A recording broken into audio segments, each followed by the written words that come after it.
Sai Krishna CI Nagaraju కేసుకు సంబంధించి deputy CM Pawan కళ్యాణ్పై విమర్శలు చేయడంపై సీఎం చంద్రబాబు ఆగ్రహం వ్యక్తం చేశారు. అనవసరంగా నోర్లు పారేసుకుంటే వారి నోర్లు మూయిస్తాం ఖబర్దారంటూ హెచ్చరించారు. సీఎం వ్యాఖ్యలను మాజీ మంత్రి పేర్ని నాని తప్పుబట్టారు. పోలీస్ స్టేషన్స్లోనే మర్డర్లు చేస్తుంటే ప్రశ్నించరా అని నిలదీశారు. కాపు నేతల సమావేశంలో అసలు పవన్ కళ్యాణ్ ప్రస్తావనే రాలేదన్నారు వైసీపీ నేత తోట త్రిమూర్తులు. స్టేషన్లో వ్యక్తిని చంపేస్తే పోలీస్ ఉన్నతాధికారులకు ఎలా తెలియకుండా ఉంటుందని ఆయన ప్రశ్నించారు. విజయవాడలో ఒక సంఘటన జరిగింది.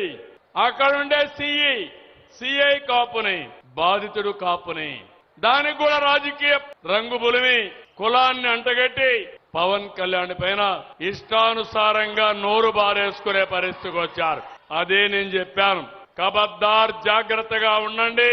అనవసరంగా నోరు బారేసుకుంటే నోర్లు మూయించే శక్తి ఎన్డీఏకుందని చాలా స్పష్టంగా హెచ్చరించాను. అవునా కాదా? మీరు ముద్దు నిద్రపోతుంటే మీరు మీ కుమారుడి యొక్క రెర్రబుక్ రాజ్యాంగంలో పోలీసులు ఈ రకంగా బరితెగించి పోలీస్ స్టేషన్లోనే మర్డర్లు చేసి శవాన్ని బూడిద చేస్తుంటే గొంతె తరవదా ప్రతిపక్షం అని అడుగుతున్నాను. ఏం చేయాలి ప్రతిపక్షం? నారా చంద్రబాబు నాయుడు గారు ఏమనుకుంటున్నారు? పోనీ ఏం ఆశిస్తున్నారు? మీరు ఖబర్దార్ జాగ్రత్తగా ఉండండి. ఎవడు ఖబర్దార్? మీరు ఖబర్దార్ జాగ్రత్తగా ఉండండి. నారా చంద్రబాబు నాయుడు గారు రోజులు లెక్కెడుతున్నారు. ప్రజలు మీ ఖబర్దార్ అంటున్నారు మిమ్మల్ని. పవన్ కళ్యాణ్ గారి గురించి మా అంటే నా ఇంట్లో మీటింగ్ పెట్టాను కాబట్టి దాని గురించి చెప్పాల్సినటువంటి సందర్భం వచ్చినట్టు ఒక మాట చెప్తున్నాం.